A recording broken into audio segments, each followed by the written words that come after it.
quizá valga la pena entrar con el tema de lo que publica el New Yorker anoche. Algo se sabía ya sobre lo que había deseado. Mark Esper era el secretario de Defensa de Donald Trump en el primer periodo. Y él escribe en sus memorias, porque se acerca con Trump mucho en muchos momentos, y en sus memorias, las que publica, exhibe algunos momentos que son bochornosos de Trump. Por ejemplo, ese de ¿por qué no les mandamos un Patriot a México? Al cabo no se van a dar cuenta, ¿no? Puede ser que no se den cuenta, no decimos que fuimos nosotros. Le dice Trump a su equipo de defensa. En algún momento cuenta Mark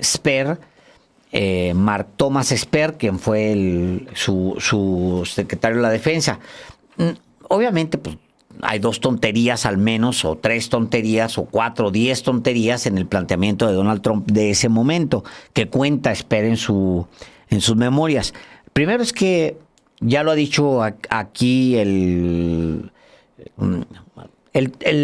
los Patriots son de defensa, son defensivos, o sea, son de tierra-aire, porque se trata de un sistema de defensa, detecta un misil, y entonces lo que hace el Patriot es que intercepta, pero este es el Patriot que sale de tierra, intercepta un misil y lo anula, pues, antes de que toque su objetivo. Primero.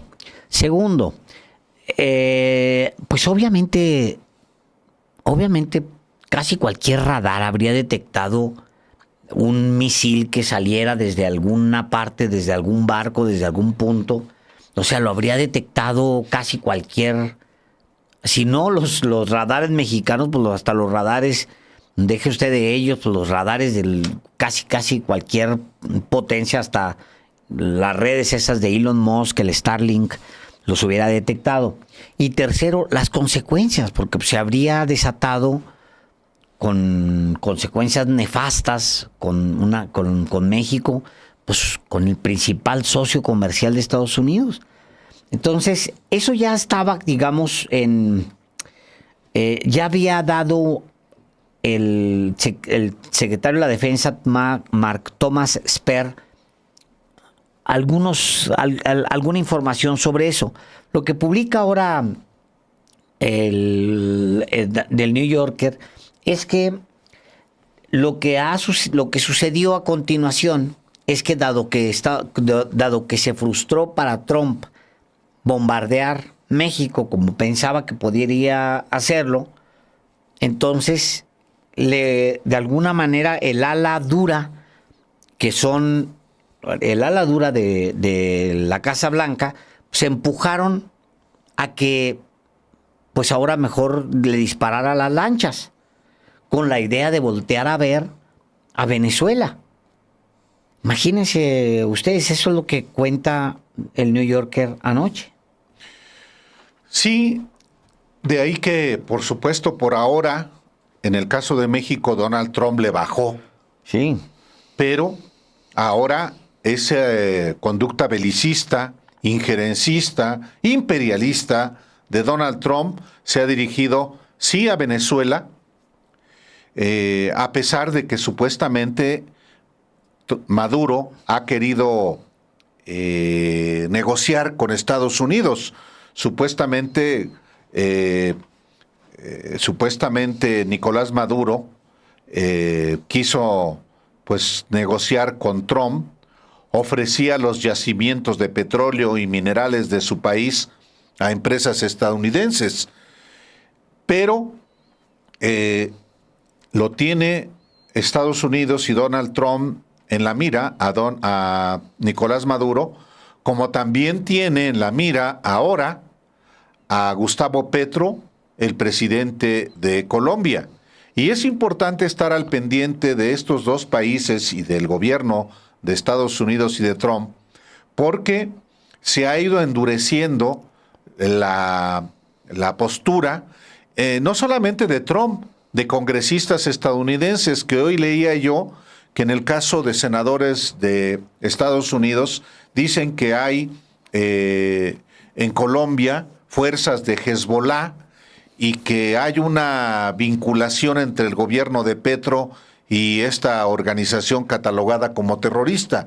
Es decir, este ánimo belicista y de que tiene que está frente a lo que ha sido una política que tú lo has dicho muchas veces, Alejandro, es de apropiación de los recursos de otros, de expoliación, de apoderarse de la riqueza de otros, pues va escalando. Nosotros ayer, casi al final de Los Periodistas, aludíamos a lo que informó el secretario de Economía, Marcelo Ebrard, en el sentido de que ya va un adelanto del 90% de las negociaciones para pues el tema, para evitar los aranceles de Estados Unidos, pero nunca hay absolutamente nada seguro con Estados Unidos. Y evidentemente ahorita bajaron un poco los señalamientos desde Estados Unidos, pero nada garantiza que mañana, de acuerdo con el humor de Trump con los intereses, vuelva a señalarnos que México, el gobierno de México no controla el país, que el crimen organizado sigue invadiendo de fentanilo y mata a sus ciudadanos, pues lo que le viene en gana. Y esto, por eso es importante puntualizarlo ahora. Sí, bueno, lo que dice el New Yorker es que detalla, pues, ¿no? Lo que dice el periodista Jonathan Blitzer en este texto del New Yorker. Dice él que la semana pasada, después de que The New York Times informara que el gobierno de Estados Unidos había rechazado una oferta de Maduro, entonces un alto funcionario de la Casa Blanca, exfuncionario de la Casa Blanca, le pregunta al periodista, oye, ¿y qué tan real están imaginando una invasión a Venezuela? ¿Qué tan real es invadir Venezuela? Y lo que le dice esta persona que conoce bien la Casa Blanca, pues debe ser un secretario de Estado, seguramente, alguien que conoce bien adentro, le dijo, pues que sí hay una idea de invadir Venezuela.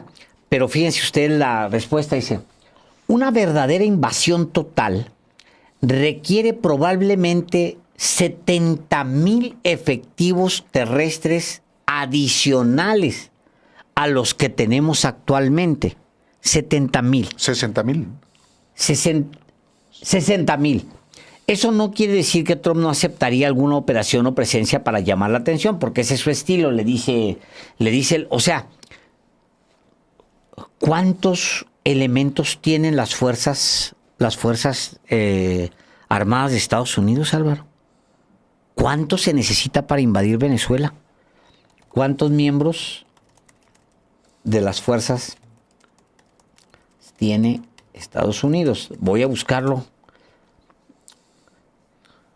1,392,000 en soldados en activo y en total 2,128,000 militares, incluyendo la reserva, servicio activo. Es la tercera fuerza militar más grande del mundo. ¿Por qué más? O sea, ¿a qué se refiere? ¿Invadir con cuánta gente? No se referirá a las que tienen ahorita. A las que tiene, pero no, o las que tiene desplegadas en la zona. En la zona, pero igual, ¿cuántos tiene? Tampoco son muchos miles. No, yo me acuerdo que eran como unos 10,000. Por ahí está. Pero ponle tú, a ver, la verdadera invasión total requiere probablemente 60,000 efectivos terrestres más de los que tenemos actualmente. es una locura de personal militar. 60,000. Entonces necesita... Van a invadir, si van a invadir un país como Venezuela, yo creo que se requieren menos que eso, salvo que efectivamente Mira, ahorita, vayan a encontrar una enorme oposición militar también en Venezuela, que sería una carnicería. sería una carnicería, Álvaro, pero también pues la resistencia sería tremenda porque conocen Sí. el territorio. Se conocen territorio. O sea, sí, pues tienen un montón de armas los Estados Unidos, nada más que no tienen... Digo, es un ejército que está en una zona creste, pues es el trópico, o sea, es una región complicada. Si están organizados para resistencia, pueden hacer una gran resistencia. Igual, Digo, es una carnicería. Es una carnicería. Una locura. Un choque. Ahí ¿Por te va. cuánto tiempo? Es correcto, mira, ahí te va. El despliegue de las fuerzas estadounidenses es el mayor en la región en décadas e incluye cerca de 10,000 soldados estadounidenses, decenas de aeronaves y buques militares. O sea, necesita 60,000 más de estos entonces. Entonces para invadir Venezuela necesita 70,000 hombres, individuos de a pie entrando a Venezuela. 70,000. Es un friego de gente, Álvaro. Es una operación mayúscula. No, Alejandro, pero además lo que implica se descompone Todo. todo. O sea, Todo. ¿en qué cabeza cabe? Bueno, en la de Estados Unidos y los gringos, en los más belicosos. ¿Cómo? Sí, tienen 1,000,000. Pueden mandar 300,000 a Venezuela. ¿Para hacer qué? Para que fuera solamente en Venezuela, se extendería el conflicto inmediatamente a otros lugares. No solamente, vamos a decir, ningún país se va a meter a pelear con armas contra Estados Unidos. Simplemente el desplazamiento de la población en un territorio que está siendo invadido, la gente se iría. ¿Cuánta gente se iría a los países Millones. vecinos? A los países vecinos. Millones de personas Lo que desplazados. implica en términos de Humanitarios, crisis humanitaria. claro. ¿Sabes cuántos mueren en No. Afganistán, en la invasión a Afganistán? ¿Cuántos estadounidenses mueren? Son 2,442 soldados regulares y 3,846 contratistas, o sea, cerca de 6,000 y tantos soldados. De Estados combatientes Unidos. De Estados Unidos, sí. ¿A cuántos mataron allá? Bueno, no, pues miles. Por eso. Miles, una locura, una carnicería. Son carnicerías. Claro, claro. Y no digo por eso que los ejércitos de Guatemala, Costa Rica no tiene ejército, de Brasil, de Chile intervengan, no. Simplemente un éxodo de venezolanos o un éxodo de colombianos por la confrontación armada, pues desplazados, crisis humanitaria, lo que eso repercute en los países a donde va a dar toda esa población. Entonces, sí, lo pueden hacer, Alejandro, lo pueden hacer, pero, carajo, pues si lo están haciendo en Gaza. No, bueno, gente inocente, matarla, convertirla en objetivo. Sí, digo. Les vale. Pero sí, es relevante conocer que en el caso de México le dijeron, oye, Trump, ¿cómo que va a mandar un misil así como... supongo que se pueda, Alejandro. Un Patriot que realmente, es un misil, que realmente, órale, lo avienten. Es como decir, manda una granada, una cosa así, exacto, una burrada, pues. ¿no? Exacto. Bueno, ya es relevante saber que Trump tiene, pero por ahora no le dijeron, no, espérese, todavía no, pero es relevante conocer que quería mandar misiles a México. Le dijeron, espérese, pues es el primer socio comercial, como tú recordabas.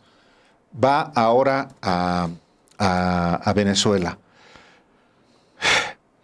Y ahí sí es posible, por todo lo que implica en recursos, pero, híjole, tiene uno también el deber de decir, ya ni la friegan, gringos, y con cualquier pretexto. Por eso a mí me llamó la atención lo que hace rato leía de cómo se está inmiscuyendo a Hezbollah. ¿A rato van a decir que jamás está adueñado de Costa Rica? No, de Parral, Chihuahua, la tierra de mis padres. Sí. O de Que ahí están. Coahuila. Sí. ¿No te acuerdas que alguien publicó por ahí unas imágenes de unos en Ciudad Juárez, que había unos radicales islámicos, ¿En Juárez? Sí, en Juárez, y publicaron las imágenes. No me acuerdo si fue Breitbart. Pero digo, se inventan historias y luego construyen teorías sobre las historias inventadas y luego sobre eso toman decisiones. Digo, lo de ahorita mismo, lo del Tren de Aragua, es una locura, lo dicen todo mundo, lo dicen adentro de Estados Unidos, afuera de Estados Unidos. Eso del Tren de Aragua, simplemente, ¿sabes qué pasó? De alguna manera Sí. lo sugiere este texto, porque dice, Trump finalmente se ve obligado a ceder tras la férrea oposición del Departamento de Defensa. Sí. El gobierno mexicano era el principal socio comercial de Estados Unidos y un aliado influyente para limitar la expansión de la migración regional, dice el texto del New Yorker, lo continúa. Sin embargo, a principios del 2023, la perspectiva de medidas drásticas se estaban convirtiendo en una postura cada vez más común en el Partido Republicano. Los legisladores republicanos en la Cámara de Representantes presentaron, pero no aprobaron, una autorización para el uso de la fuerza militar contra cárteles y argumentaron que el gobierno federal debería designarlos como organizaciones terroristas extranjeras.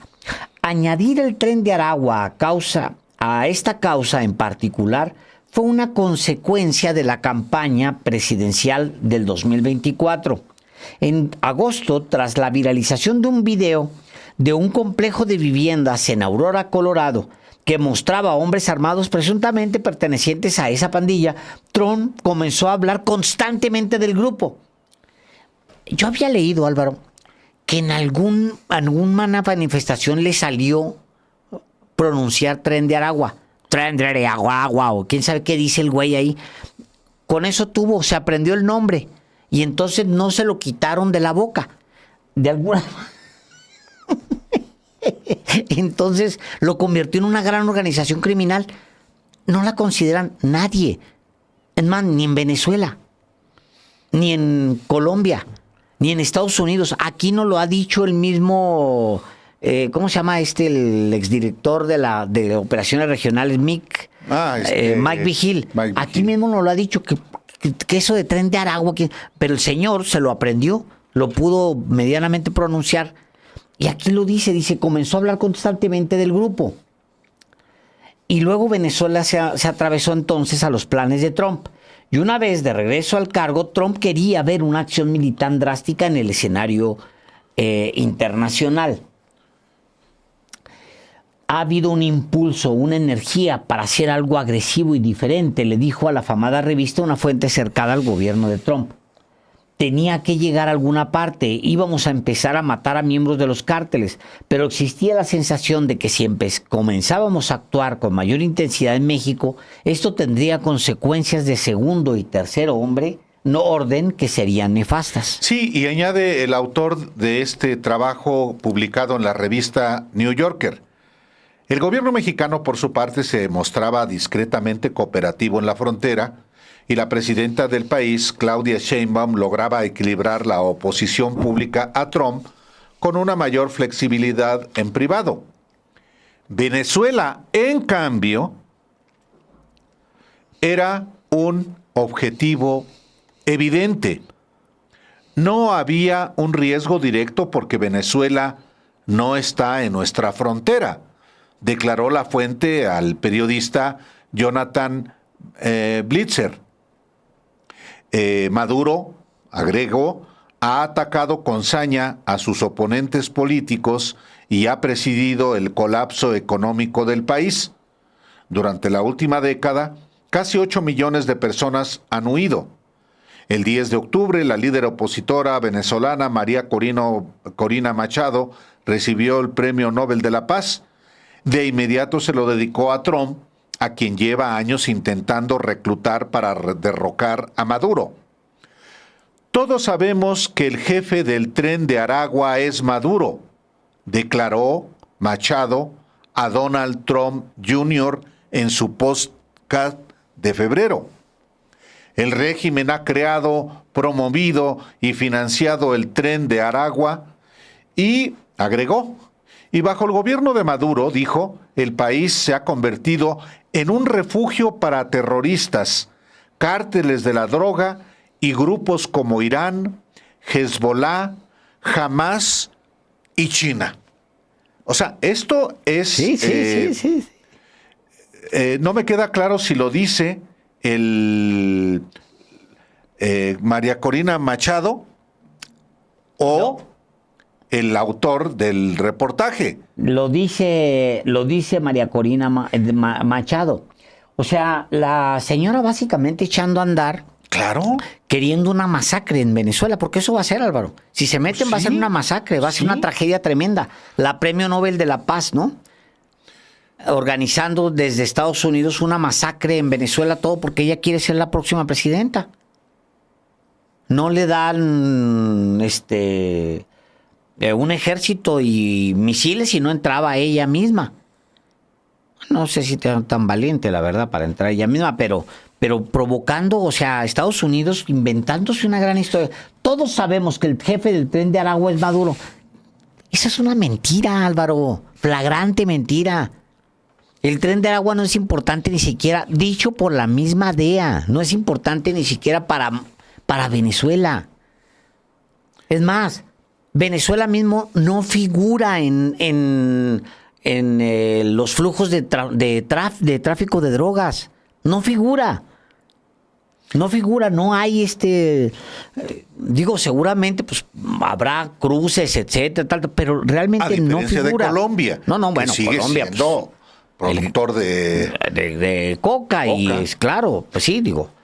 Ahora, el texto de New Yorker retoma lo que aquí también le hemos informado de las dos visiones que existen en el gobierno de Donald Trump, los que son halcones, proclives a la guerra, y los más proclives a la diplomacia, Alejandro. Es correcto. El texto cuenta justamente que estas dos fracciones dentro de la actual administración han estado en conflicto abierto sobre cómo manejar a Nicolás Maduro. Una de ellas dice literalmente, liderada por Marco Rubio, secretario de Estado y asesor interino de Seguridad Nacional, quería un cambio de régimen o, en su defecto, una política de mayores sanciones, aislamiento diplomático y más amenazas. Richard Grenell, enviado del presidente Trump para misiones especiales, representaba el otro bando, más conciliador en el asunto venezolano. Y en enero, Grenell, conciliador, viajó a Caracas para reunirse con Nicolás Maduro. Mantuvieron negociaciones discretas sobre la liberación de estadounidenses que habían estado recluidos en cárceles venezolanas y la posible flexibilización de las restricciones a las exportaciones petroleras del país, algo que el gobierno de Joe Biden había comenzado a hacer. Un resultado notable de dicha diplomacia fue que Venezuela comenzó a aceptar deportados de Estados Unidos, algo a lo que el gobierno de Maduro se había resistido durante años. Pero en agosto pasado, los de línea dura comenzaron a ganar.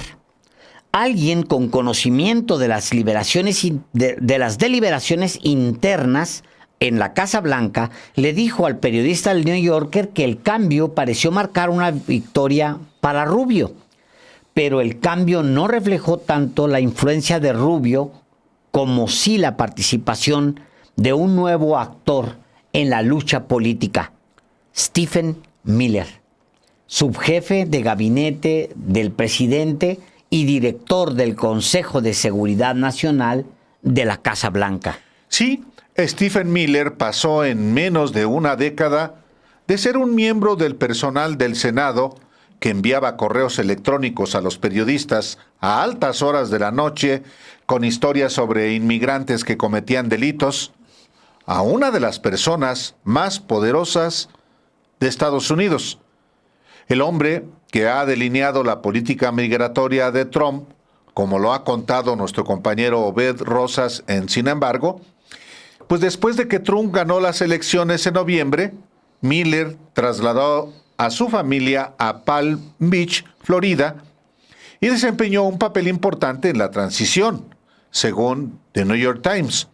Él es, de hecho, el autor de varias órdenes ejecutivas anti-inmigración que incluyen la eliminación de la ciudadanía por nacimiento, la designación de los cárteles de la droga como organizaciones terroristas extranjeras y el restablecimiento del Título 42 que permite a Estados Unidos cerrar la frontera con México. The New York Times expuso hace unos meses, en un amplio artículo de Jason Segerle, que cómo Miller trabajó en los 4 años de gobierno de Joe Biden en un grupo llamado America First Legal, uno de los varios grupos de reflexión y talleres políticos creados por antiguos ayudantes de Trump, como el Centro de Renewing America, fundado por el exdirector presupuestal Russell Vought, el America First Policy Institute, creado por la ex asesora de política interior Brooke Rollins, y el proyecto 2025 de la Heritage Foundation, dirigido por Paul Dance, quien trabajó en la oficina de administración de personal con Trump. Pues bueno, Miller... ultra es el que da este discurso, para mayor detalle, el que da el discurso en las exequias de Charlie Kirk. Es él, que da un discurso súper radical, casi nazi, pues, ¿no? Bueno, Miller, entonces, cuenta el New Yorker, se pone del lado de Rubio, Álvaro. Pues sí, es decir, del lado de la guerra. Es correcto. Más bien fue, dice el texto, porque Venezuela ofreció una válvula de escape para la creencia de que el presidente puede simplemente matar a estos tipos, entre comillas, como parte de una guerra indefinida contra las drogas y el crimen.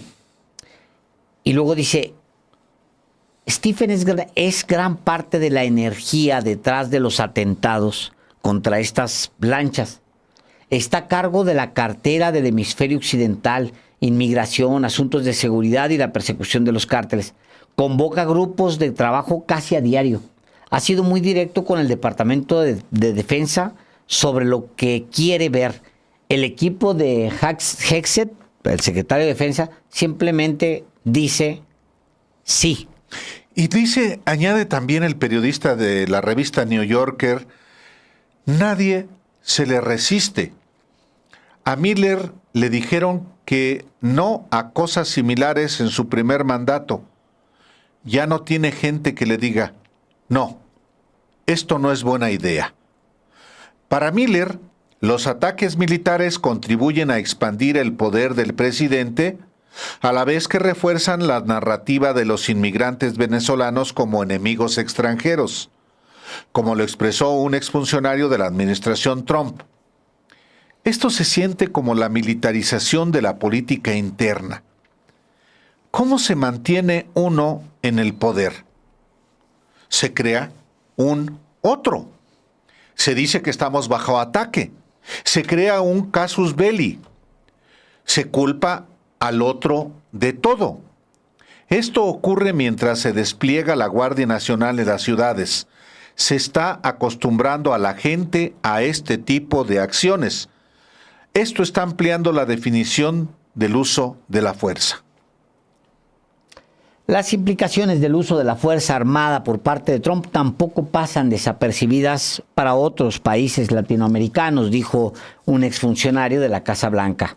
Y luego textualmente dice, si eres Panamá, piensas que se están dirigiendo a ti. Si eres Colombia, piensas que se trata de ti. Demuestras a los mexicanos que harás lo que dices. Los brasileños pensarán que se trata de ellos. Si crees que es una señal, es una señal. Es decir, hundes una lancha para mandar señales a todo el continente de que estás armado y estás dispuesto a todo. Hijo de la tiznada, qué barbaridad. Te van a quitar la visa.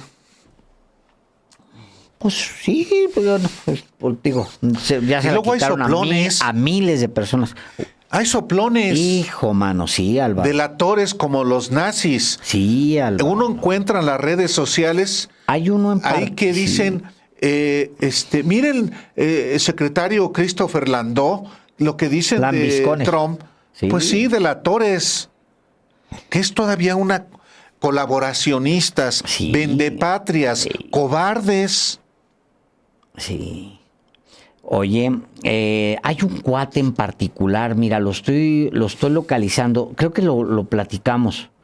Lo platicamos sobre este personaje. Es de verdad muy penoso, Álvaro. Muy penoso. Este ex embajador mexicano que se mantiene escribiendo en inglés a los más radicales de los radicales para decir que México es un narcogobierno, que miren estos que están acá, miren estos que están acá. Hemos hablado de este personaje, Álvaro, el que fue embajador. El que fue embajador, exactamente. Agustín Gutiérrez Canet. Ese Agustín Gutiérrez Canet. Pues si usted tiene la oportunidad, sígalo en redes, nada más para que se dé cuenta de qué se trata. Es un vendepatrias, Álvaro, básicamente. Pues sí. Se le escribe en inglés este personaje, mire. Híjole. Yo lo sigo porque pues, hay que saber exactamente de cómo se mueve ese es un grupito muy particular, de verdad, de una pena tremenda. Deja, autor de la censurada columna Sin Ataduras y embajador de México en retiro. Así se presenta Agustín Gutiérrez Canet. Bueno. Pues sí. Pues sí. Y es esposo de la embajadora eminente Marta Bárcena, a quien López mira, Obrador ya me bloqueó, oye. ¿Ah, sí? Sí. Yo que tenía tantas ganas de seguir. Bueno, ustedes lo pueden seguir y pueden responderle. El personaje es esposo, yo no sabía, de Marta Bárcena. Sí, claro. Mira. ¿No sabías? No sabía. Sí. No, es que la verdad, o sea, este personaje así, tal cual, me encontré con un par de textos en inglés de él. Bueno, es el tío de la esposa del expresidente López Obrador. Gutiérrez Canet es tío de Beatriz Gutiérrez. ¿Él es tío de Beatriz Gutiérrez, este personaje? Sí, claro. Bueno, es que a la familia no se le escoge, ¿no? No. Digo, es personaje información. Horrible. Sí, él fue embajador en Irlanda. Es un tipo que tiene trayectoria en el servicio exterior mexicano, pero sí, Gutiérrez Canet es tío de Beatriz Gutiérrez, la pareja del expresidente Andrés Manuel López Obrador, y su esposa, que es la embajadora eminente, Marta Bárcena, fue embajadora de México en Washington durante el gobierno de López Obrador, y ella quería ser la canciller de México. Se le cruzó Marcelo Ebrard. Bueno, más bien se le cruzó la decisión de Andrés Manuel López Obrador de designar a Marcelo Ebrard, y la grilla intensa, pero esos son, Alejandro. Sí, oye, es tremendo, Mira, el cuate está permanentemente retuiteando temas muy delicados de seguridad nacional, Álvaro. De verdad, este personaje, póngale atención. Digo, ya normalmente me gusta bloquear a los que me bloquean, pero a este no lo voy a bloquear porque si no, ya no puedes ver los tweets. Entonces sí quiero seguir viendo los tweets porque sí es una cosa de verdad tremenda que debería llamar mucho la atención, y quien pueda responderle, pues respóndale, porque el cuate, mira, ¿sabes dónde leí? Le leí a Jesús García, colega periodista que está en Nueva York, que trabaja para La Opinión, que ha estado aquí con nosotros en varias ocasiones. Le leí, hay una campaña contra México en Estados Unidos de varios representantes estadounidenses. Uno en particular, Carlos A. Jiménez, un cuate que es congresista, se llama Carlos A. Jiménez, es congresista estadounidense, estuvo en las Fuerzas Armadas, en Seguridad Nacional, estuvo en el Comité Selecto sobre China. Sí, acaba de publicar el sujeto Carlos Jiménez, que es uno de la gusanera cubana. Sí. Desde el Congreso de Estados Unidos denunciamos el patético accionar de la presidenta de México, Claudia Sheinbaum, en oxigenar a la dictadura asesina en Cuba. Mientras se considera negociar el Tratado de Libre Comercio con Estados Unidos, ¿cómo es posible que Sheinbaum esté ayudando a las dictaduras narcoterroristas de la región? Si México sigue colaborando con Venezuela y Cuba, será tratado igual que los parias que están amparando. Fíjate, ese es el representante gringo. Bueno, sí. el mexicano, que fue congresista, a quien le pagamos educación, le pagamos comida, Álvaro, y le dimos una carrera como mexicanos, nosotros los mexicanos. Este personaje dice, fíjate nada más, este tuit me parece una grosería tremenda. Dice, las células políticas de Morena, le escribe al mismo representante le escribe un tuit, le dice, las células políticas de Morena que operan en suelo estadounidense como Morena Nueva York y grupos satélites similares ahora participan abiertamente en la política interna de Estados Unidos, promoviendo narrativas antiamericanas y anti-Trump que violan principios de no interferencia que México dice defender. Fíjate nada más lo que está haciendo este grupo de Morena Nueva York, que todos los hemos visto en sus videos. Son un puñado, Álvaro, de migrantes. La mayoría de ellos ni siquiera habla inglés, trabajan en los oficios que trabaja un migrante. Gente realmente, y miserable, denunciándolos. Soplón. Un soplón, Álvaro. Un soplón, delator. Agustín Gutiérrez Canete es una vergüenza el personaje.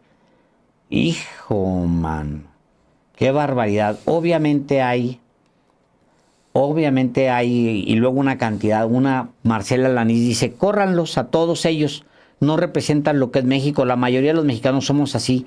A los mexicanos nos gusta trabajar, vivir bien, desarrollar empresas y generar empleos. Esos que viven del gobierno y se dedican a golpear a otros gobiernos no son bien vistos. Fíjate nada más las narrativas, y luego se enojan porque uno les llama vendepatrias. Pues que se enojen. A mí en lo personal me hace lo que el viento a Juárez ese personaje y cualquiera de esos. Lo que el viento a Juárez. Le voy a decir lo que se me pegue la gana. Aunque me tenga bloqueado. No me había dado cuenta que me tenía bloqueado porque sí ya le contesté un par de tweets diciéndole, eres un verdadero patético, un personaje patético. ¿Y sabes de dónde viene, entiendo, su enojo? De que no les dieron poder. Pues claro. Su enojo es personaje patético, vendepatrias, delator, es porque no le entregaron la Secretaría de Relaciones Exteriores a su esposa. Sí, claro. Es ese, ¿no? Sí, claro. Bueno, ahora sí ya sé quién es. No, hombre, patéticos, Álvaro, qué bárbaros. Sí. Imagínate denunciando a mexicanos migrantes en Estados Unidos. ¿De qué tamaño se puede ser miserable para hacer algo así? Yo ni tengo el gusto de conocerlo al personaje, nada más que lo que tuiteé aquí. Nada más. Y lo que he visto de él habla de un antimexicano, es un odiador de quinta categoría. ¡Qué barbaridad! Pues ese es este sujeto, Agustín Gutiérrez Canet, y su mujer, que son... halcones de Estados Unidos. Sí, Eso. al servicio de lo Qué peor. barbaridad, qué vergüenza de gente. Bueno, pues de regreso al tema que nos ocupa, justamente hablando de esto, hoy Estados Unidos hundió una nueva embarcación, Álvaro, pero ahora se brinca, ya no es nada más en el Caribe, en el Atlántico, sino que lo hace del lado del Pacífico. Es lo que se confirmó y lo confirmó el secretario de la Defensa, Pete Hegseth. Es esta aeronave, esta lancha que viene pues con dos personas a bordo, murieron. Los otros 7 ataques fueron a embarcaciones en el Caribe, esta es en el Pacífico. Qué barbaridad, qué tiempos. Van 34 muertos por los ataques del ejército de Estados Unidos a embarcaciones a cuyos tripulantes se les acusa de narcotraficantes sin ninguna prueba. No se ha presentado ninguna prueba. Ninguna prueba de que sean... Y si lo son, ¿por qué diablos no los interceptan, como lo ha hecho el propio gobierno de Colombia, y se les sanciona? No, porque es, en efecto, como son puras señales de guerra para América Latina. Fíjate, de uno de los ataques, Álvaro, casi no se le ha puesto atención, pero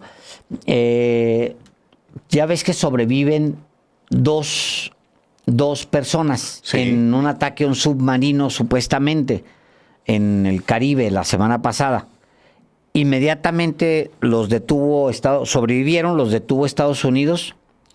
Uno lo repatrió a Ecuador, el otro a Colombia. Ecuador lo liberó. ¿Por qué lo habría liberado? Lo identifican como Andrés Fernando Tufiño. No le encontraron ninguna evidencia de delito. Nada. Y el colombiano permanece hospitalizado tras su repatriación. De hecho, el ministro del Interior de Colombia, Armando Benedetti, declaró que llegó con traumatismo cranoencefálico, sedado, drogado y respirando con un respirador. Las autoridades indicaron que sería procesado. Pero en el caso del ecuatoriano Andrés Fernando Tufiño, pues lo dejaron en libertad porque no tenía nada que ver en cualquier delito, incluyendo evidentemente narcotráfico. Pobre gente, Álvaro. Y en Trinidad y Tobago también eran pescadores. Pobre gente. O sea, son asesinos. Y hay mexicanos que están al servicio de asesinos estadounidenses. Y sí, hay que mencionarlos por su nombre, a los delatores, a los soplones, a los colaboracionistas, a los vendepatrias.